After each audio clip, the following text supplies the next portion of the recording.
Hello, my friends or subscribers if you're not a friendly subscriber. Um, Hello and welcome to year 2025.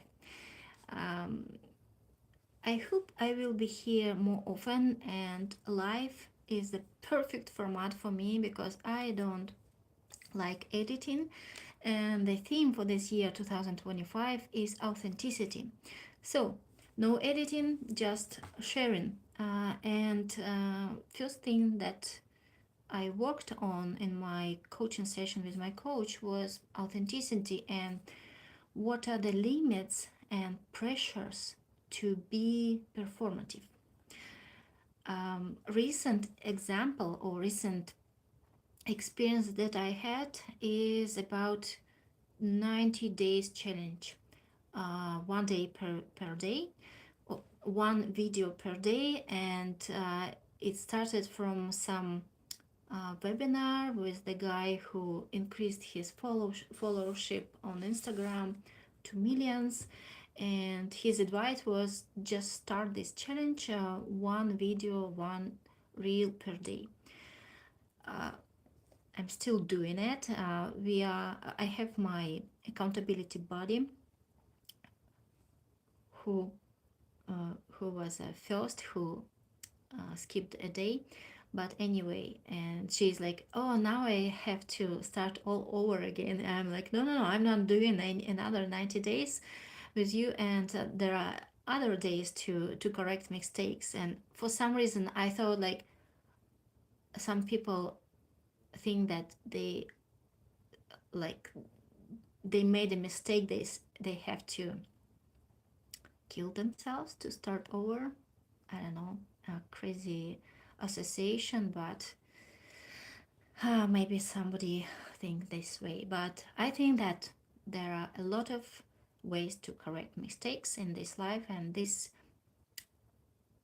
life might be about creativity on how to correct mistakes. But today's topic, or today's thing that I want to discuss is authenticity and how doable it is. How doable it is, especially for us, people who promote their business, who want to help others, but to be able to be seen by many people, we have to perform. And in this 90 days challenge, I, I felt uneasy with this consistency and pressure to perform, to be interesting, to be useful, to be in a certain way, to get attention to my audience. It doesn't make sense. Why? Because who I attract by being in a certain way, I will attract a certain people, but I want to attract my people, so I have to be myself in order to attract my people. And and and trying to be the best version of myself, however I envision it, it doesn't help. So my practice, my intention, my plan for this year is practicing authenticity and exploring the noticing, um, exploring the noticing way, uh, the practicing in order to notice where there is a shift from authenticity or easiness or the flow that like here I'm talking whatever I want, and where's this shift into a performative action, performative sharing or being a certain way. And I see the number of people who come and go, and there was one I'm like, yeah, and I feel something in me like, yeah, somebody attracted being attracted to my video, and then, oh, 7 people, wow, and then zero again. And noticing what happens with these subtle changes in my sharing while I'm seeing how many people watching this live, and how many, and creating a story. Oh, one person finds this valuable. Oh, seven people find this valuable. And for me, it's a practice.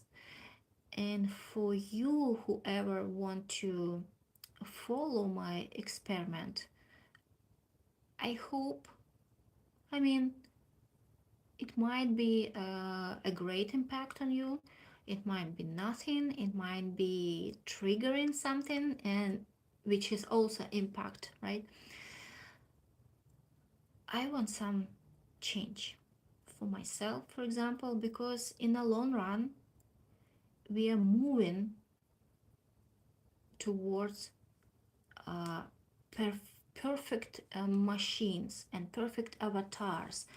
And there's so many ways to make videos and share information, and I got trapped in it during those 76 days that we are doing the challenge. I created comments, or not comments, or captures in AI. I used filters. I used scheduling, which is cheating on consistency, kind of, right? And all those things. Why? To be seen in a certain way, to perform better than, well, not better, as my client said, to be on a certain level, to be visible somehow. You have to perform in a certain way, but then the viewers will work hard on distinguishing you from others. Make this task easier, just be yourself, right?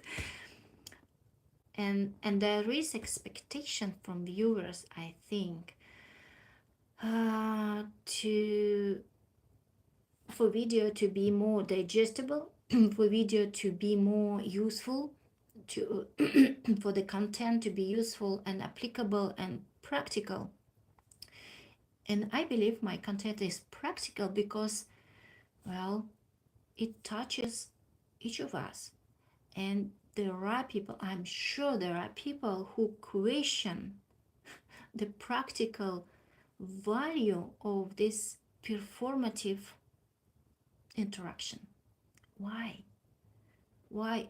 Like being authentic, being real, being raw, being with wrinkles, being with mistakes in my pronunciation, my English language. It's not a, it's my second language.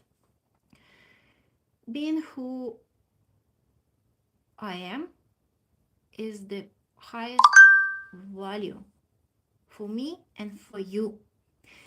There is a formula that I created after the session on authenticity with my coach. There is a formula. To be kind to others is to be authentic.